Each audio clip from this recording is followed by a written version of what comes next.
banal, trivial, o primeiro pensamento é o nosso. De resto, são os nossos continuadores. E de tal maneira nos entregamos a esse conluio, a essa mescla de raciocínio, que muitas das vezes a gente briga com a gente mesmo, né? Eu falando comigo mesmo. Será que é eu falando comigo mesmo? Eu na primeira pessoa, eu na terceira pessoa? Ou é, né? Além de um processo assim, de raciocínio, né? Um instrumento de elucubrações, a influência. Porque há momentos em que vem um pensamento tão estranho, né? O Livro dos Espíritos ele vai explorando mais esse campo, dizendo que as grandes descobertas ela aparecem no mundo inteiro, coincidentemente em diferentes pontos entre pessoas que não se conhecem, e ali forma-se as bases de um pensamento filosófico, científico, religioso que deve fazer parte dali por diante das nossas atividades diárias. Algumas pessoas estranham os escândalos negativos, os arroubos, a ganância dos políticos, dos tutores da sociedade, que estão preocupados com o seu bolso, preocupados com os seus, e tentando se perpetuar no poder. E aí a gente pergunta, e aí, como fica? Cadê Deus? Cadê Jesus? Cadê a espiritualidade? Está acompanhando tudo isso. Porque se essas pessoas estão entre nós, é para que justamente o escândalo, a necessidade do escândalo, o abuso do egoísmo, o abuso do orgulho, o abuso em todos os sentidos, para que nós que estamos aí escolhendo ainda as nossas opções, possamos ver as consequências mais avançadas das nossas intenções, porque escolhas e intenções dependem de o que está em volta, né?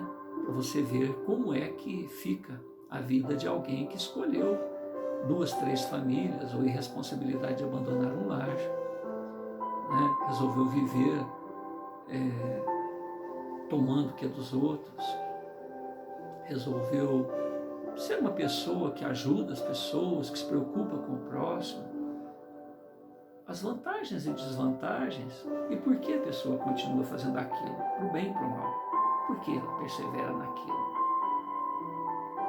porque não doeu o suficiente, se é uma coisa negativa, para que a pessoa entenda que aquele caminho, né, o filho pródigo, quando ele estava lá no meio do chiqueiro, comendo junto com os porcos, é que ele falou, poxa, meu pai trata melhor os empregados do que eu vou lá para casa pedir para o meu pai para ser um empregado dele, ser um funcionário dele. Eu vou ser mais bem tratado como um funcionário do que filho, porque filho, eu não mereço mais ser filho dele. Fui ingrato, fui arrogante, fui irresponsável, negligente. Desperdicei o trabalho do meu pai, porque a herança que ele recebeu antecipadamente, ele não fez nada por aquilo, ele gastou o dinheiro, o patrimônio que o pai demorou muitos anos para acumular. E quando ele retorna, o que o pai faz? Uma festa, que causou inveja até para o outro filho, que estava ali do lado, e disse, seu irmão estava perdido. Olha que lição de vida fantástica. Como é o momento em que nós, depois de um escândalo, depois de uma derrota, de uma humilhação, de um escrachar impiedoso por nós mesmos ou pelas vistas alheias, porque eu estou apontando aqui o escândalo do nosso olhar para dentro de nós mesmos e falar, não é possível.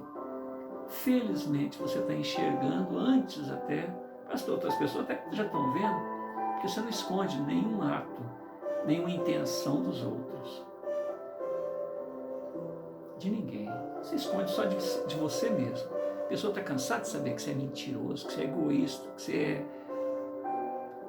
você expira, você solta isso por todos os poros, por todos os gestos, pelo tom de voz, pelos atos, por tudo.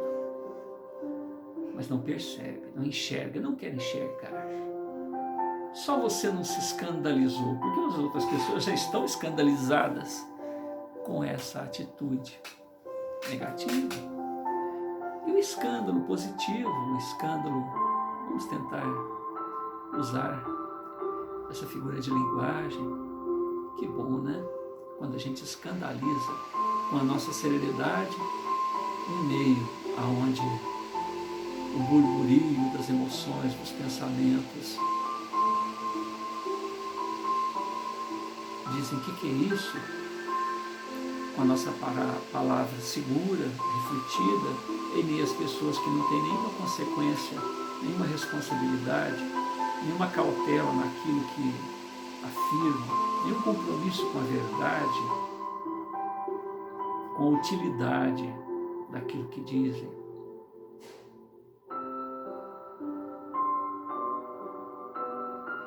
Então há necessidade do escândalo, há necessidade de olharmos para nós mesmos e nos escandalizarmos com o que somos, tanto positivo como negativo. Colocar uma lente de aumento para enxergarmos, tirarmos esta miopia, esta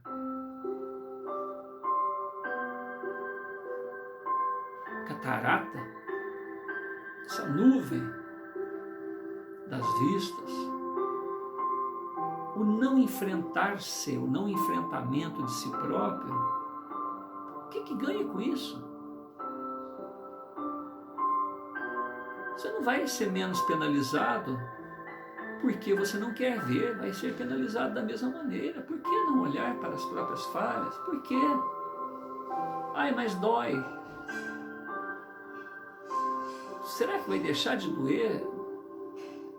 Vai acumular mais ainda. Se você não tomar nenhuma providência em relação a uma carroça que está solta numa ladeira lá, por você não ter preso o freio, não ter colocado uma pedra, as consequências da carroça que vai acontecer naquela ladeira lá, tirar vidas, destruir coisas, perder o próprio patrimônio da carroça, ou que tem em cima dela, é muito pior, né?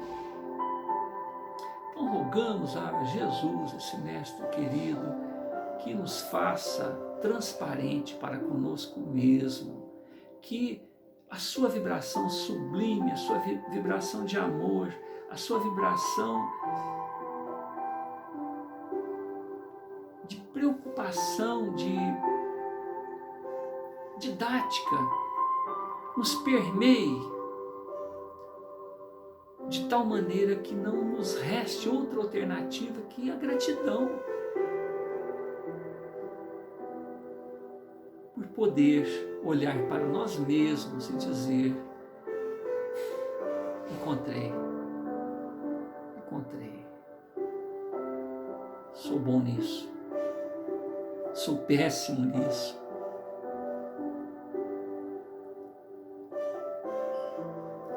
E desta maneira, aí sim,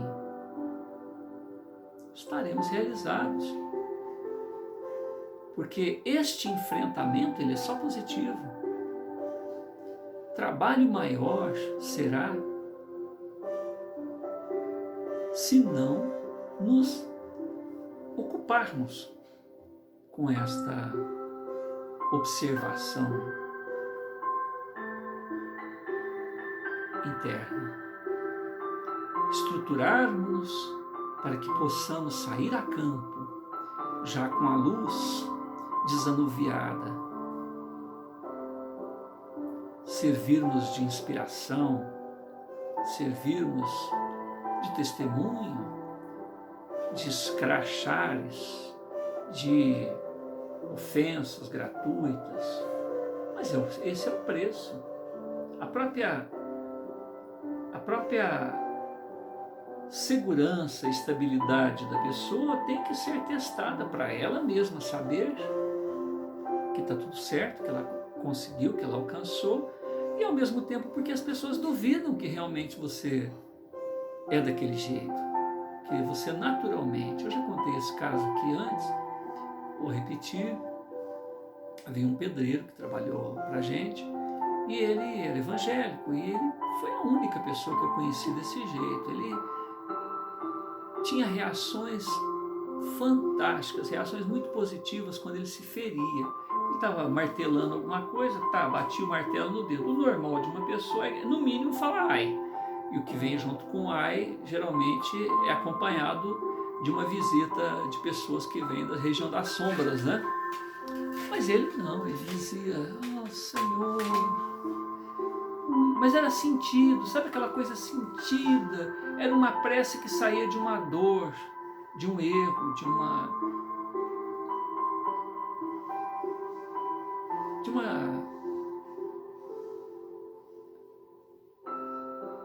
acidente que normalmente traria expressões vis, baixas, e ele sempre desse jeito. Eu particularmente vi ele machucar umas 8 vezes, 5 vezes, vou colocar de 8 a 5 vezes. Eu fico imaginando quantas vezes minha mãe viu, meus irmãos viram, outros locais, outras pessoas onde ele trabalhou assistiram. Olha que coisa interessante, o escândalo de um homem de bem, louvando a Deus pela oportunidade do testemunho, pela oportunidade. Então eu imagino, e eu peço a Deus, né, que permita que ele não se machuque mais, né? Porque há outras maneiras, mas para a gente, na pobreza de observar esse homem de bem, se não fosse nessa situação, onde qualquer pessoa estaria xingando, ele louvando a Deus pela oportunidade do testemunho.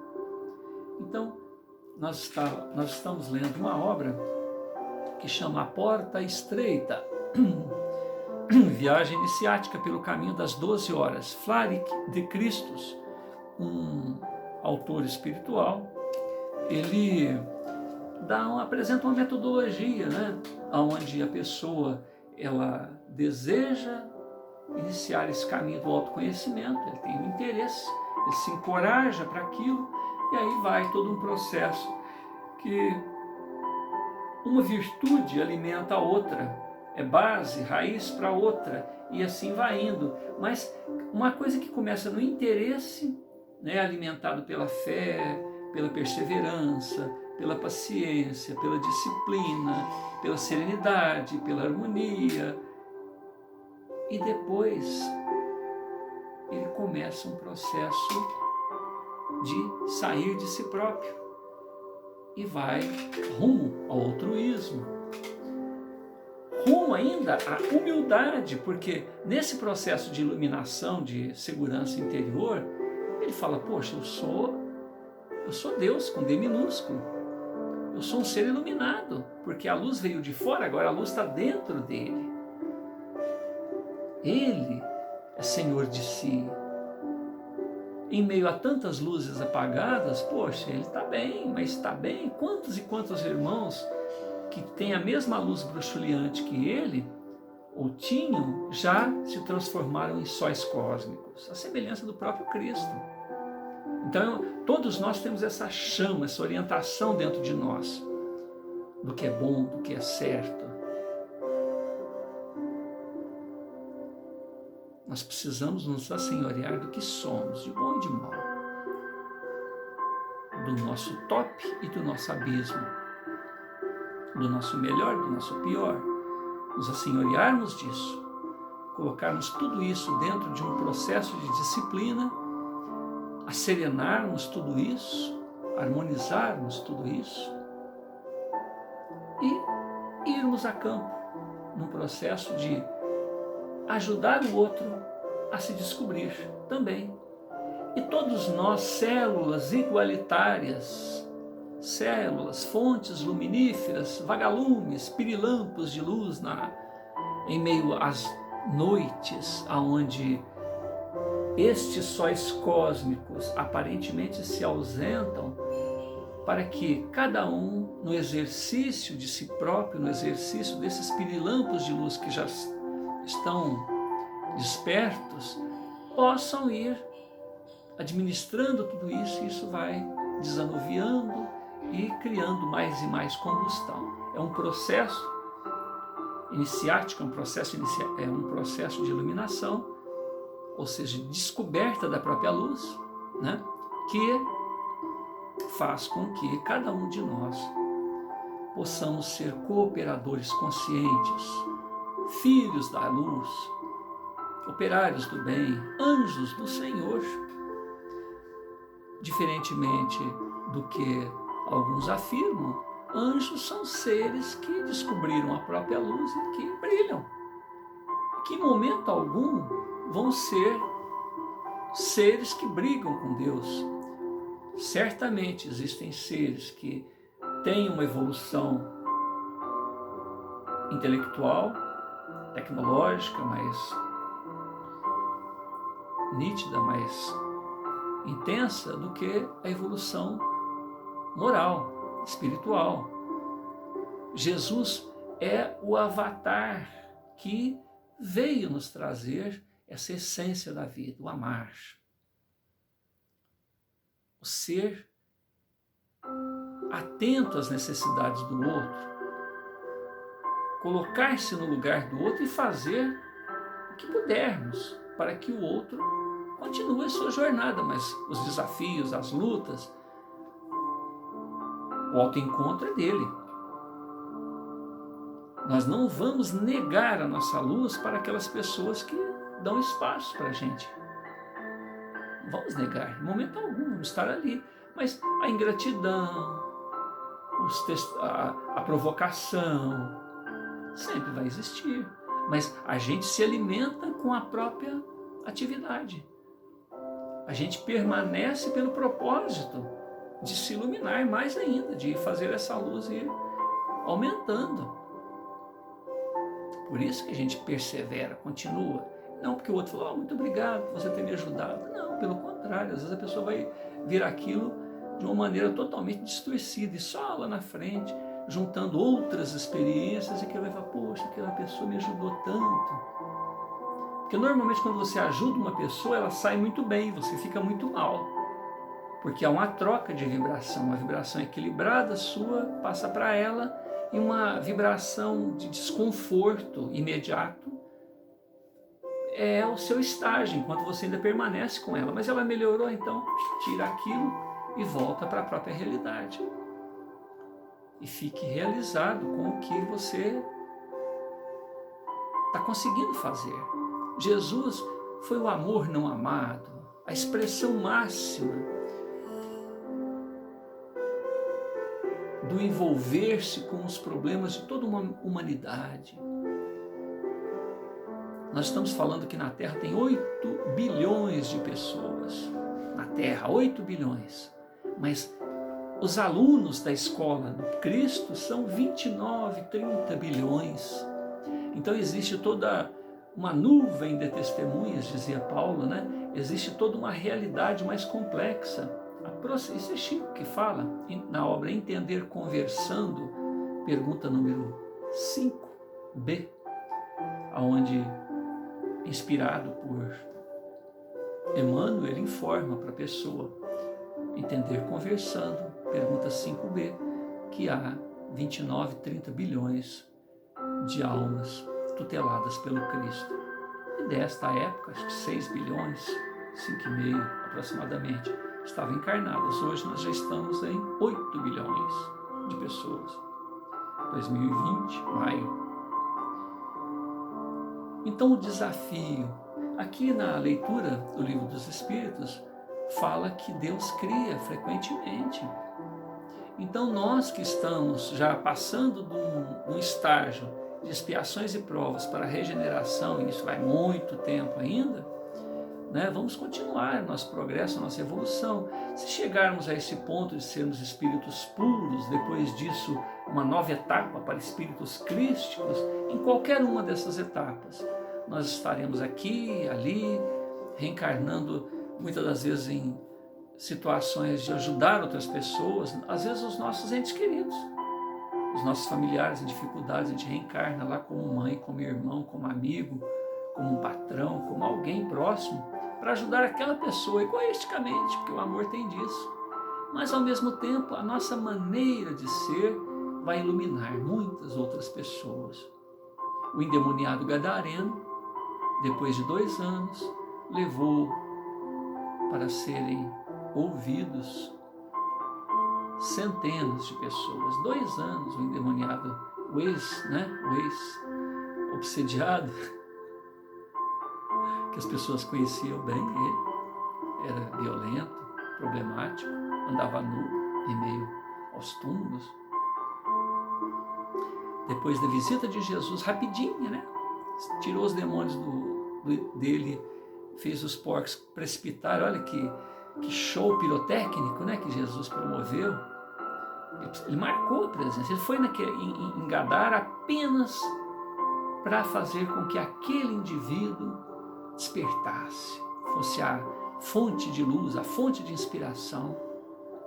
Quantas informações esse ex-endemoniado, esse ex-louco, passou de bem, sem ter convivido com Jesus. Além disso, ele só mudou o estado dele. Então imaginemos que, da mesma maneira que os espíritos perversos, a legião o atormentava, imagina a legião do bem, os espíritos de luz que passaram a usar esse recurso psíquico dele para falar àquela população de tal maneira que 2 anos depois, centenas de pessoas estavam ali aguardando a palavra do Mestre. E ali ele fez a sua segunda multiplicação dos pães e dos peixes. Abençoados escândalos, inevitáveis escândalos, santificados escândalos que nos despertam diante do que os outros fazem, mas principalmente do que nós fazemos e que achamos que ninguém está sabendo. E na verdade é só nós mesmos que estamos ausentes desse conhecimento. Eles dizem que quando uma mulher trai, o último a saber é o marido, né? Está tão próximo e tão distante da realidade. É uma expressão popular, e aproveitando esse gancho, o último a saber da nossa própria realidade continua sendo nós mesmos. A gente se engana, a gente se coloca vítima do orgulho e do egoísmo.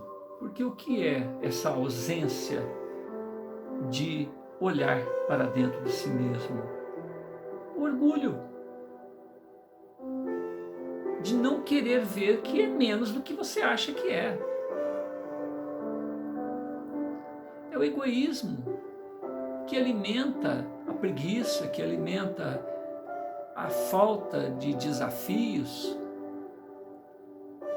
porque dá muito trabalho a gente se corrigir, mas é inevitável, é menos trabalho você se corrigir do que continuar naquela empreitada.